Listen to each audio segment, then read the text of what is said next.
From your conversations with Abdul Sayed coming into last night, what did he indicate were his next steps and how he would pull off is really the first progressive to ever win a purple competitive battleground state?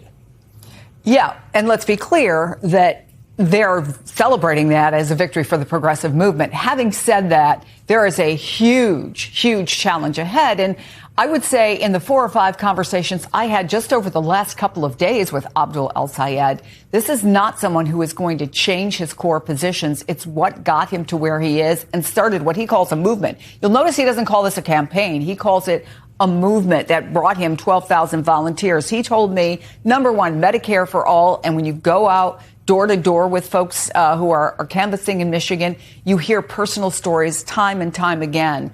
He was getting tired yesterday, as you can understand, but he absolutely had energy whenever he started talking about Mike Rogers. He believes he is a much weaker candidate than the Republicans think he is. He calls him a generationally bad and generationally corrupt candidate. He has all of that ready to go. But I think the real question here, as people look at it, is this movement to take money out of politics. He has said to me repeatedly, he will not change his position, and certainly not now after having won this race, not change his position about taking corporate money.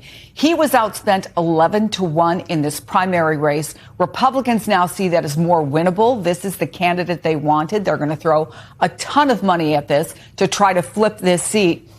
So I think people who are looking at this, particularly some Democrats who I've talked to, who are hoping that he will moderate some of his positions. I think one of the key ones to point to that he is not going to, you just heard him talking about Israel. And I want to tell you really quickly, as I was getting on the plane this morning, a guy who is a big fan of MS Now said to me, I'm anxious to see who wins.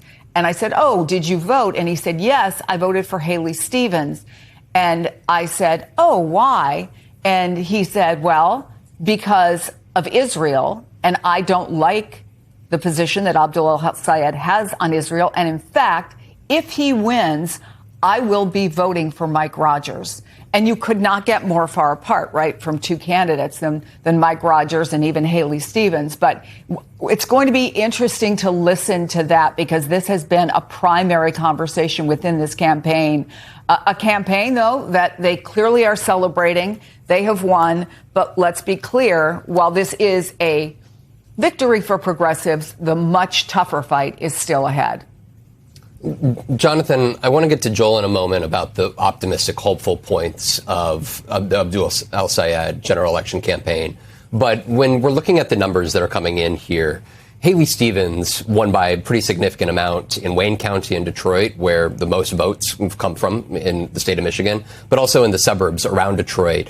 But Abdul El-Sayed, he dominated in the college campus communities. When you're looking at, let's be clear, the Democratic Party, it's a big tent coalition, and there's diverse demographics that they are seeking to appeal to and bring in. When you're looking at the results coming in across these counties, what are you looking at as the vulnerabilities that Michigan Democrats understand they need to turn out for the general election campaign in order to beat Mike Rogers?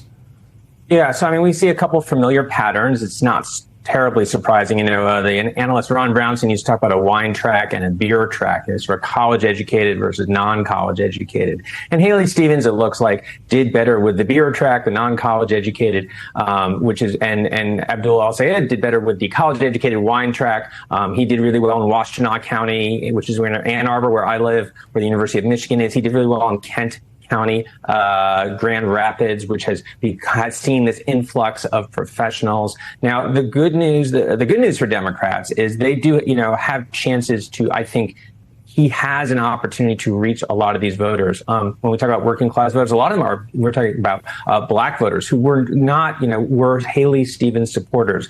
But, you can imagine the campaign that's going to go on and who they're going to bring, the Democrats will bring in. I mean, we will see both of the Clintons. We will see both of the Obamas. And they will be there to sort of both vouch for Abdul El-Sayed and also to remind everyone what is at stake. And then, look, I will say, Abdul al-Sayed has made efforts to make inroads in a lot of these sort of swing counties and swing districts where Democrats have struggled. He's spent time in the Upper Peninsula. He's spent time in the more rural states. He has not made the connections yet, but he's got a pretty good message if he can get it through to these people. The message that he's sending on healthcare, the message he's sending about money out of politics, these do resonate with a lot of Republicans right now, not getting involved with foreign wars. And the big question is, can he get through that Republican noise machine, all those attacks? I mean, they are already out there. Can he get people to pay attention to him and see that actually there's a lot in his message that they find appealing?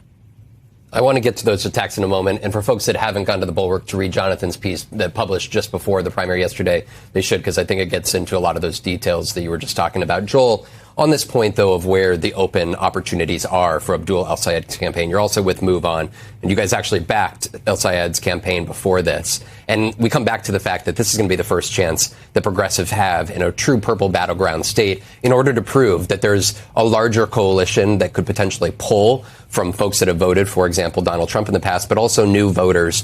What should folks understand from what you guys know to exist in Michigan that some folks may be discounting as concern about his ability to pull off a general election win? Yeah, look, Abdul al-Sayed is a talent, right? And it starts with that. It starts with the fact that this is a very gifted, talented candidate who's a great communicator, who also has a message that I think can bring out a different type of coalition. And I think our members have felt that way as well. At Move On, one of the things that we really targeted was going after skippers, people who had, in the 2024 election, sat out, people who, frankly, have been turned off by establishment politics, have been turned off by the status quo. Abdul al-Sayed is the type of candidate that brings those folks out. That message of money out of politics, money in your pocket, Medicare for all, fighting unpopular wars. Those are things that, as Jonathan alluded to, they resonate with Republicans. They also resonate with less frequent voters. The chair of the Michigan Democratic Party talked about how record turnout on the Democratic side came from this primary.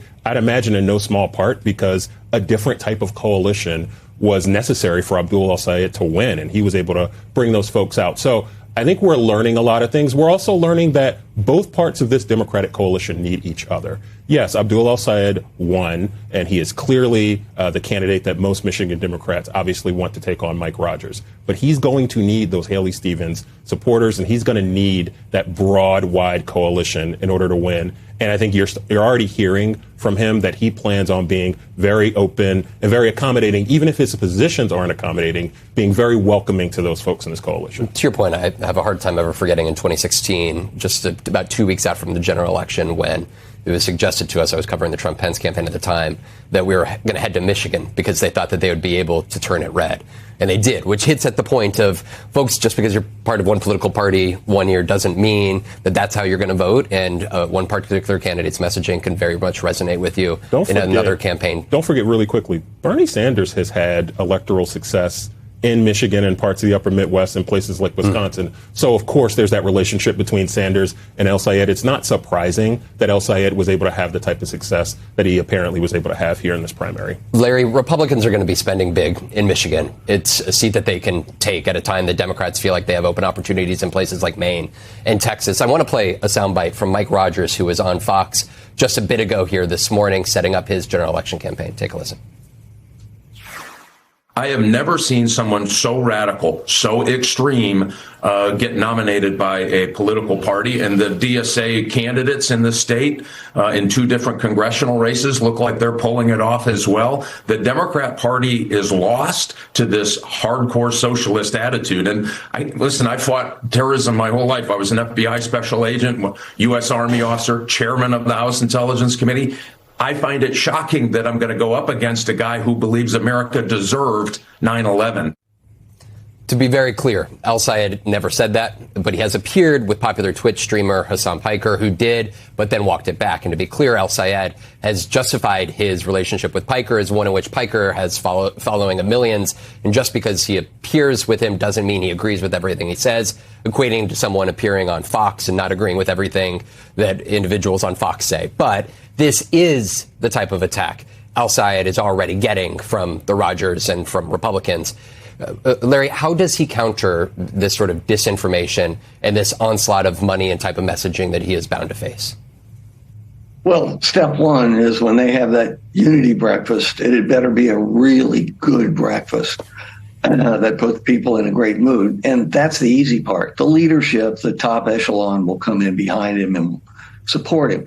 It's the rank and file and people who vote Democratic but may not even think of themselves as Democrats, particularly white blue collar workers and blacks. Those are the two large groups that El-Sayed is really going to have to cultivate.